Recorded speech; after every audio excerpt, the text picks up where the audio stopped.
Est-ce qu'on n'est pas dans une sorte de course à l'innovation pour l'innovation? Est-ce que ce n'est pas un des traits finalement dominants de la recherche aujourd'hui que cherche un chercheur? Il cherche à innover.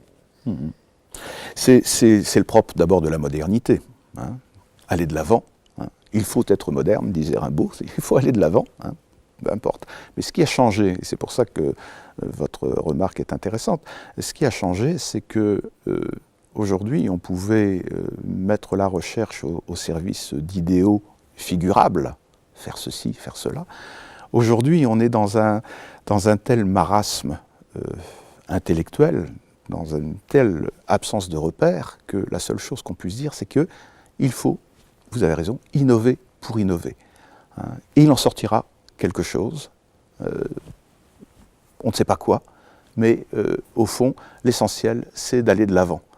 Et ça, c'est évidemment, ça peut être catastrophique, et en même temps, c'est pas très très gratifiant au niveau du sentiment de l'humanité qu'on peut avoir. C'est cette espèce d'hypostase du non-contrôle. Hein. Donc, innovons, le marché choisira. Hein. Parmi les objets que nous produirons, c'est le marché qui choisira. Et le marché, il a toujours raison. Hein. S'il choisit, c'est qu'il a de bonnes raisons de le faire. C'est ça qui est un peu désolant et qui, personnellement, me préoccupe concernant les politiques de recherche que développent les sociétés évoluées. Des espèces de désaffection pour tout idéal, pour toute figuration d'un vivre ensemble qui serait souhaitable.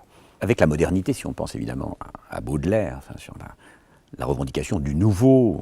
Ensuite, avec les avant-gardes, il y avait une sorte de radicalité inventive, alors que là, l'innovation pour l'innovation, c'est un défaut de finalité. Il n'y a plus de but. C'est le moyen pour le moyen. C'est la multiplication des moyens. Absolument. Il n'y a plus de but, et on se confie. On est un peu néo-darwinien. Hein, on se confie à l'idée que ce qui survivra de ce que l'on produira méritait de survivre. Hein, et c'est la raison pour laquelle voilà, on introduit avec nos technologies quantité de variations, de mutations dans notre environnement, et puis ces variations vont peut-être muter et vont atteindre un stade critique qui permettra de transformer notre environnement.